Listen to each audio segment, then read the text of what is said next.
Jam TV ਦੇ ਸਾਰੇ ਦਰਸ਼ਕਾਂ ਨੂੰ ਪਿਆਰ ਭਰੀ ਸਤਿ ਸ੍ਰੀ ਅਕਾਲ, ਆਦਾਬ ਤੇ ਨਮਸਕਾਰ। ਪਿਆਰੇ ਦਰਸ਼ਕ ਸਾਹਿਬਾਨ, ਅੱਜ ਜਗਤ ਤਾਰਕ ਸ੍ਰੀ ਗੁਰੂ ਨਾਨਕ ਦੇਵ ਜੀ ਮਹਾਰਾਜ ਦਾ ਪਵਿੱਤਰ ਪਾਵਨ ਪ੍ਰਕਾਸ਼ ਦਿਹਾੜਾ ਹੈ। ਇਸ ਸੁਭਾਗੇ ਮੌਕੇ ਤੇ ਅਸੀਂ ਜੈਮ ਟੀਵੀ ਦੇ ਸਾਰੇ ਦਰਸ਼ਕਾਂ ਨੂੰ ਬਹੁਤ-ਬਹੁਤ ਵਧਾਈ ਦਿੰਦੇ ਹਾਂ ਅਤੇ ਮੰਗਲ ਕਾਮਨਾ ਕਰਦੇ ਹਾਂ। ਅੱਜ ਦੇ ਇਸ ਪ੍ਰੋਗਰਾਮ ਵਿੱਚ ਅਸੀਂ ਸ੍ਰੀ ਗੁਰੂ ਨਾਨਕ ਦੇਵ ਜੀ ਮਹਾਰਾਜ ਦੇ ਜੀਵਨ ਦੇ ਕੁਝ ਉਹਨਾਂ ਪੱਖਾਂ ਤੇ ਰੌਸ਼ਨੀ ਪਾਉਣ ਦਾ ਯਤਨ ਕਰਾਂਗੇ ਜਿਨ੍ਹਾਂ ਬਾਰੇ ਆਮ ਸੰਗਤ ਨੂੰ ਜਾਣਕਾਰੀ ਨਹੀਂ ਅਤੇ ਇਹ ਜਾਣਕਾਰੀ ਹੋਣੀ ਬਹੁਤ ਹੀ ਜ਼ਰੂਰੀ ਹੈ। ਗੁਰੂ ਨਾਨਕ ਦੇਵ ਜੀ ਮਹਾਰਾਜ ਦੇ ਜੀਵਨ ਦਾ ਜਿਹੜਾ ਪਹਿਲਾ ਪੱਖ ਅਸੀਂ ਲੈ ਰਹੇ ਹਾਂ ਉਹ ਹੈ ਸਿੱਖ ਧਰਮ ਵਿੱਚ ਕੀਰਤਨ ਨੂੰ ਬਹੁਤ ਵੱਡੀ ਪ੍ਰਧਾਨਤਾ ਹੈ। ਗੁਰਬਾਣੀ ਵਿੱਚ ਆਉਂਦਾ ਹੈ, ਕਲਯੁਗ ਮੈਂ ਕੀਰਤਨ ਪ੍ਰਧਾਨਾ ਗੁਰਮੁਖ ਜਪੀਏ ਲਾਇ ਧਿਆਨਾ।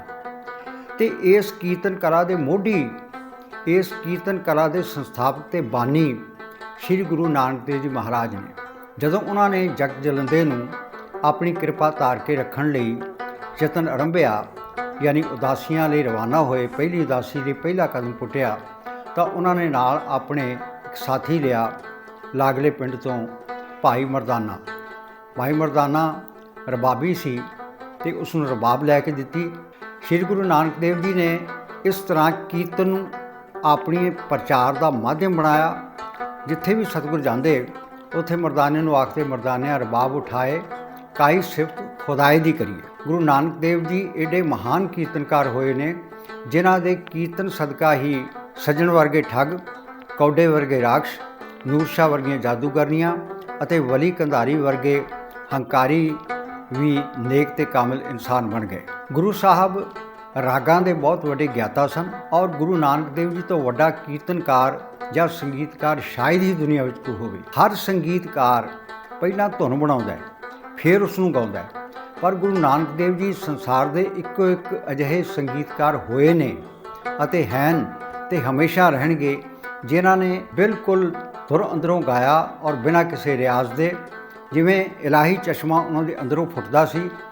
ਉਹ ਕਦੇ ਪਹਿਲਾਂ ਨਹੀਂ ਸੀ ਕਹਿੰਦੇ ਵੀ ਮਰਦਾਨਾ ਜੀ ਆਓ ਆਪਾਂ ਪਹਿਲਾਂ ਧੁਨ ਬਣਾਈਏ। ਜਿਵੇਂ ਜਦੋਂ ਜਗਨਨਾਥਪੁਰੀ ਵਿੱਚ ਉਹ ਗਏ ਅਤੇ ਗੁਰੂ ਸਾਹਿਬ ਨੇ ਮਰਦਾਨੇ ਨੂੰ ਕਿਹਾ, ਮਰਦਾਨੇ ਛੇੜ ਰਬਾਬ। ਉੱਥੇ ਗੁਰੂ ਨਾਨਕ ਦੇਵ ਜੀ ਨੇ ਧਨਾਸਰੀ ਰਾਗ ਵਿੱਚ ਆਰਤੀ ਦਾ ਇਹ ਸ਼ਬਦ ਉਚਾਰਿਆ, ਗਗਨ ਮੈਂ ਥਾਲ ਰਵ ਚੰਦ ਦੀਪਕ ਬਣੇ, ਤਾਰਕਾ ਮੰਡਲ ਜਨਕ ਮੋਤੀ, ਧੂਪ ਮਲਿਆਨੋ ਪਵਨ ਚਵਰੋ ਕਰੇ, ਸਗਨ ਮਲਾਏ ਫੁਰੰਤ ਜੋਤੀ। ਕੈਸੀ ਆਰਤੀ ਹੋਏ ਭਵ ਖੰਡਨਾ ਤੇਰੀ, ਆਰਤੀ ਅਨਹਤਾ ਸ਼ਬਦ ਜੰਤ ਭੇਰੀ। ਯਾਨੀ ਆਪਣੇ ਆਪ ਆਰਤੀ ਹੋ ਹੀ ਜਾਂਦੀ ਹੈ, ਕਿਸੇ ਕਰਮ ਕਾਂਡ ਦੀ ਲੋੜ ਨਹੀਂ, ਦੀਵੇ ਬਾਲਣ ਦੀ ਲੋੜ ਨਹੀਂ। ਇਹ ਹੈ ਉਹਨਾਂ ਦਾ ਜ਼ਿੰਦਗੀ ਦਾ ਇੱਕ ਪੱਖ, ਮਹਾਨ ਕੀਰਤਨਕਾਰ ਅਤੇ ਮਹਾਨ ਸੰਗੀਤਕਾਰ। ਦੂਸਰਾ ਉਹਨਾਂ ਦਾ ਪੱਖ ਹੈ ਮਹਾਨ ਦੇਸ਼ ਭਗਤ। ਜਿੰਨਾ ਪਿਆਰ ਗੁਰੂ ਨਾਨਕ ਦੇਵ ਜੀ ਨੇ ਇਸ ਮੁਲਕ ਨੂੰ ਕੀਤਾ, ਇਨਸਾਨੀਅਤ ਨੂੰ ਕੀਤਾ, ਉਹਨਾਂ ਸ਼ਾਇਦ ਹੀ ਕਿਸੇ ਨੇ ਕੀਤਾ ਹੋਵੇ।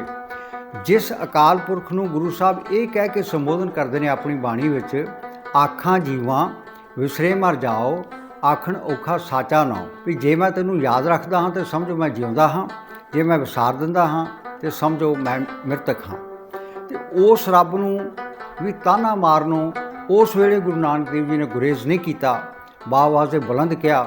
ਜਦੋਂ ਬਾਬਰ ਨੇ ਹਮਲਾਵਰ ਹੋ ਕੇ ਇਸ ਮੁਲਕ ਦਾ, ਜਿਹਦਾ ਨਾਂ ਭਾਰਤ ਸੀ, ਇਸ 'ਤੇ ਲੋਕਾਂ 'ਤੇ ਜ਼ੁਲਮ ਢਾਇਆ ਔਰ ਬਹੁਤ ਸਾਰੇ ਲੋਕਾਂ ਨੂੰ ਮਾਰ ਮੁਕਾਇਆ, ਬਹੁਤ ਸਾਰਿਆਂ ਨੂੰ ਗ੍ਰਿਫਤਾਰ ਕੀਤਾ।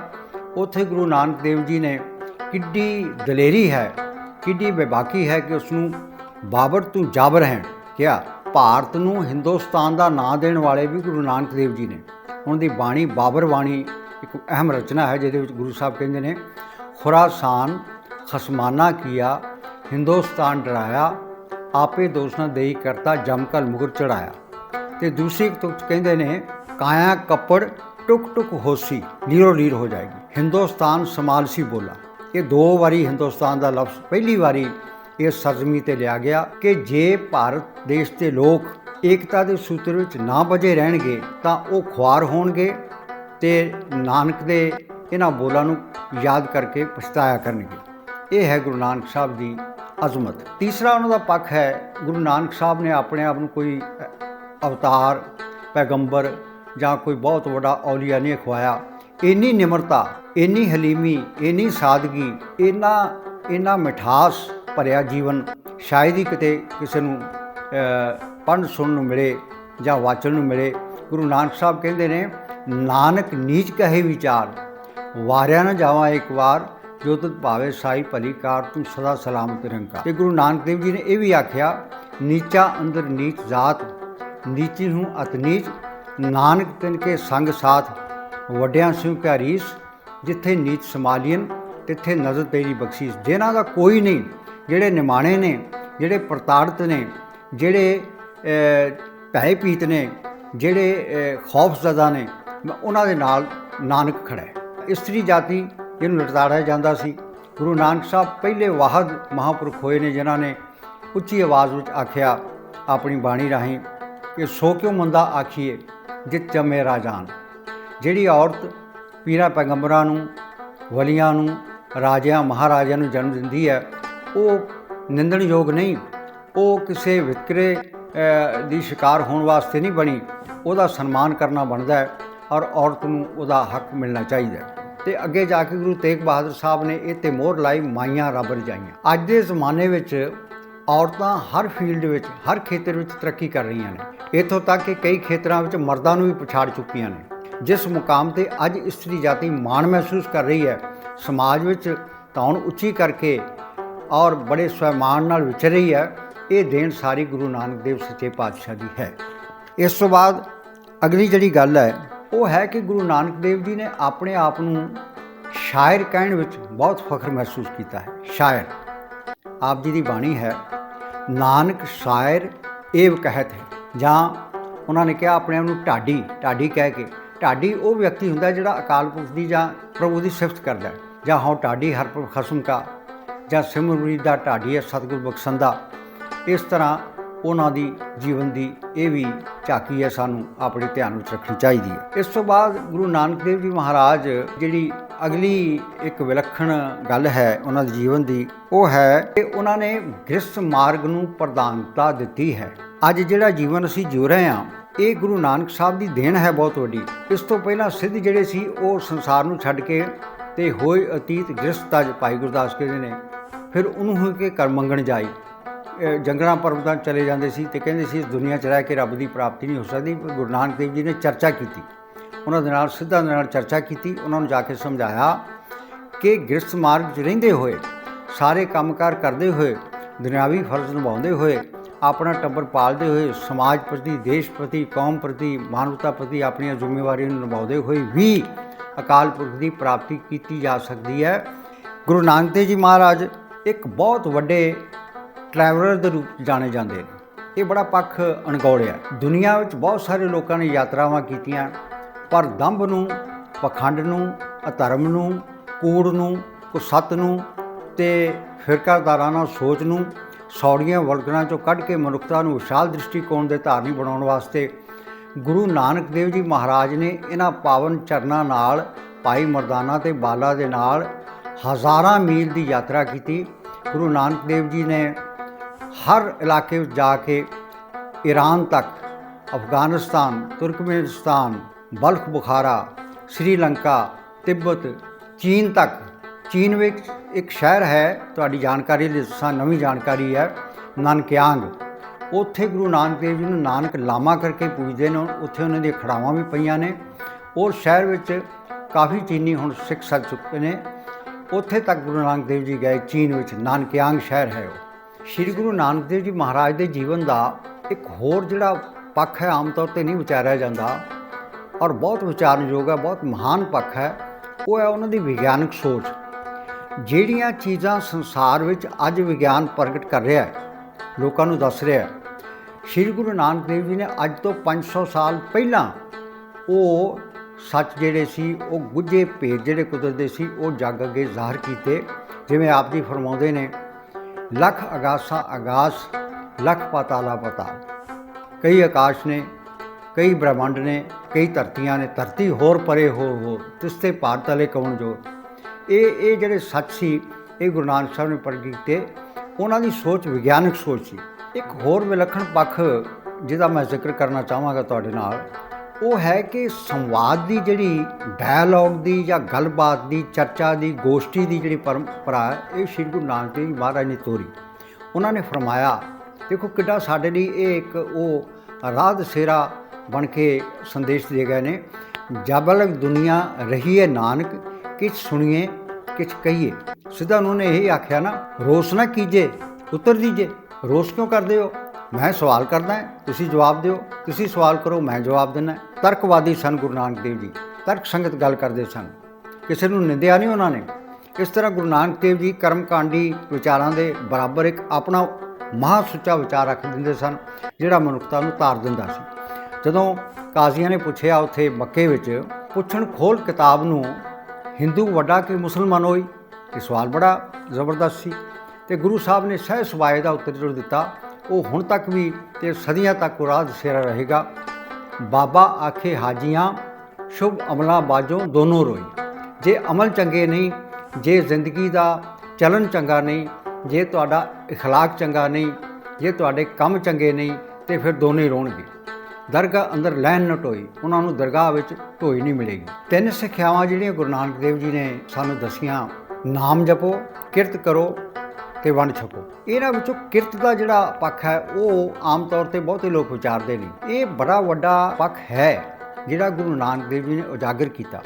ਜਦੋਂ ਉਹ ਚਾਰੇ ਉਦਾਸੀਆਂ ਤੋਂ ਵਾਪਸ ਆ ਗਏ ਤੇ ਕਰਤਾਰਪੁਰ ਨਗਰ ਉਹਨਾਂ ਨੇ ਵਸਾਇਆ ਰਾਵੀ ਦੇ ਕੰਢੇ ਤੇ, ਉੱਥੇ ਉਹਨਾਂ ਨੇ ਹੱਥੀਂ ਖੇਤੀ ਕੀਤੀ। ਗੁਰੂ ਨਾਨਕ ਦੇਵ ਜੀ ਨੇ ਹਲ ਵੀ ਵਾਹਿਆ, ਕਈ ਦੇ ਨਾਲ ਗੋਡੀ ਵੀ ਕੀਤੀ। ਆਮ ਸੰਸਾਰਕ ਕਿਰਤੀ ਵਾਂਗ ਉਹਨਾਂ ਨੇ ਕਿਰਤ ਕੀਤੀ ਔਰ ਕਿਰਤ ਕਰਨ ਦਾ, ਹੱਥੀਂ ਕਿਰਤ ਕਰਨ ਦਾ ਉਪਦੇਸ਼ ਦਿੱਤਾ, ਜਿਹੜਾ ਕਿ ਅੱਜ ਦੀ ਦੁਨੀਆ ਵਿੱਚੋਂ ਮਨਫੀ ਹੁੰਦਾ ਜਾ ਰਿਹਾ, ਅੱਜ ਦੇ ਸਾਡੇ ਜੀਵਨ 'ਚੋਂ ਮਨਫੀ ਹੁੰਦਾ ਜਾ ਰਿਹਾ। ਅੱਜ ਕੋਈ ਵੱਡੇ ਤੋਂ ਵੱਡਾ ਜਿਹੜਾ ਧਾਰਮਿਕ ਪੁਰਸ਼ ਹੈ ਉਹ ਵੀ ਕਿਰਤ ਕਰਦਾ ਵੇਖਿਆ ਨਹੀਂ ਜਾਂਦਾ ਹੱਥੀਂ। ਗੁਰੂ ਨਾਨਕ ਦੇਵ ਜੀ ਨੇ ਆਪ ਹੱਥੀਂ ਖੇਤੀ ਕੀਤੀ ਔਰ ਇਸੇ ਕਰਕੇ ਉਹਨਾਂ ਨੇ ਉੱਥੇ ਸ਼ਬਦ ਉਚਾਰਿਆ, ਮਨ ਹਾਲੀ ਕਿਰਸਾਣੀ ਕਰਨੀ, ਸਰਮ ਪਾਣੀ ਤਨ ਖੇਤ, ਨਾਮ ਬੀਜ ਸੰਤੋਖ ਸੁਹਾਗਾ, ਰੱਖ ਗਰੀਬੀ ਵੇਸ। ਇਸ ਤਰ੍ਹਾਂ ਉਹਨਾਂ ਨੇ ਇੱਕ ਅਮਲੀ ਜੀਵਨ ਜਿਉਣ ਦਾ, ਕਿਰਤ ਕਰਨ ਦਾ, ਜਿਹੜੀ ਕਿ ਅੱਜ ਬਹੁਤ ਲੋੜ ਹੈ ਇਸ ਗੱਲ ਦੀ। ਅਸੀਂ ਕੰਮ ਨਹੀਂ ਕਰਦੇ, ਇਸ ਕਰਕੇ ਇਸ ਕਿਰਤ ਦੇ ਸੰਕਲਪ ਨੂੰ ਅਪਣਾਉਣ ਦੀ ਲੋੜ ਹੈ। ਕਿਰਤ ਕਰਨਾ, ਹੱਥੀਂ ਕੰਮ ਕਰਨਾ, ਆਪਣ ਹੱਥੀਂ ਆਪਣਾ ਆਪੇ ਹੀ ਕਾਜ ਸਵਾਰੀਏ। ਜੇ ਤੁਸੀਂ ਆਪਣੇ ਕੰਮ ਨੂੰ ਆਪ ਕਰੋਗੇ ਤਾਂ ਤੁਸੀਂ ਬੈਟਰ ਤਰੀਕੇ ਨਾਲ, ਚੰਗੇ ਤਰੀਕੇ ਨਾਲ ਕਰ ਸਕੋਗੇ। ਇਹ ਸੰਦੇਸ਼ ਆਪਾਂ ਨੂੰ ਸਾਰਿਆਂ ਨੂੰ ਆਪਣੀ ਜ਼ਿੰਦਗੀ ਦਾ ਇੱਕ ਭਿੰਨ ਹਿੱਸਾ ਬਣਾਉਣਾ ਚਾਹੀਦਾ। ਗੁਰੂ ਨਾਨਕ ਦੇਵ ਸੱਚੇ ਪਾਤਸ਼ਾਹ ਦੀ ਕਿਹੜੀ ਕਿਹੜੀ ਸਿਫਤ ਬਿਆਨ ਕਰਾਂ। ਬਾਣੀ ਦੀ ਇੱਕ ਤੁਕ ਹੈ, ਹਮਰੀ ਜੇਬਾ ਏਕ ਪ੍ਰਭ ਕੇ ਗੁਣ ਅਗਮ ਅਥਾ। ਮੇਰੀ ਜ਼ਬਾਨ ਇੱਕ ਹੈ, ਪਰ ਗੁਰੂ ਨਾਨਕ ਸਾਹਿਬ ਦੀਆਂ ਇੰਨੀਆਂ ਸਿਫਤਾਂ ਨੇ। ਦੇਖੋ, ਇੱਕ ਜਿਹੜੀ ਵੱਡੀ ਗੱਲ ਹੈ ਕਿ ਹਰ ਬੰਦਾ ਆਪਣੇ ਧਰਮ ਦੇ ਲੋਕਾਂ ਦੀ ਹੀ ਖੈਰ ਸੁੱਖ ਮੰਗਦਾ, ਉਹਨਾਂ ਦੀ ਤਰੱਕੀ ਚਾਹੁੰਦਾ ਹੈ। ਪਰ ਗੁਰੂ ਨਾਨਕ ਦੇਵ ਜੀ ਸੰਸਾਰ ਦੇ ਇਹੋ ਜਿਹੇ ਵਾਹਦ ਪੈਗੰਬਰ ਹੋਏ ਨੇ, ਜਿਨ੍ਹਾਂ ਨੇ ਜਦੋਂ ਸੰਸਾਰ ਦੀ ਹਾਲਤ ਵੇਖੀ, ਉਹਨਾਂ ਨੇ ਨਹੀਂ ਕਿਹਾ ਕਿ ਮੇਰੇ ਪੈਰੋਕਾਰਾਂ ਨੂੰ, ਜਾਂ ਉਹਨਾਂ ਨੇ ਕਿਹਾ ਮੇਰੇ ਪੈਰੋਕਾਰ ਬਣੋ, ਇਹ ਵੀ ਕਿਸੇ ਨੂੰ ਨਹੀਂ ਕਿਹਾ। ਉਹਨਾਂ ਨੇ ਕੀ ਬਚਨ ਉਚਾਰੇ, ਜਗਤ ਜਲੰਦਾ ਰੱਖ ਲੈ, ਆਪਣੀ ਕਿਰਪਾ ਧਾਰ, ਜਿਤ ਦੁਆਰੇ ਉਭਰੇ ਤਿੱਤੇ ਲਿਹੋ ਬਾਰ। ਇਹ ਉਹਨਾਂ ਨੇ ਸਾਰੇ ਸੰਸਾਰ ਦਾ ਭਲਾ ਮੰਗਿਆ ਹੈ। ਇਸੇ ਕਰਕੇ ਅਰਦਾਸ ਵਿੱਚ ਸ਼ਾਮਲ ਹੈ, ਨਾਨਕ ਨਾਮ ਚੜ੍ਹਦੀ ਕਲਾ, ਤੇਰੇ ਭਾਣੇ ਸਰਬੱਤ ਦਾ ਭਲਾ, ਤੇ ਜੋ ਜੀ ਆਵੇ ਸੋ ਰਾਜੀ ਜਾਵੇ।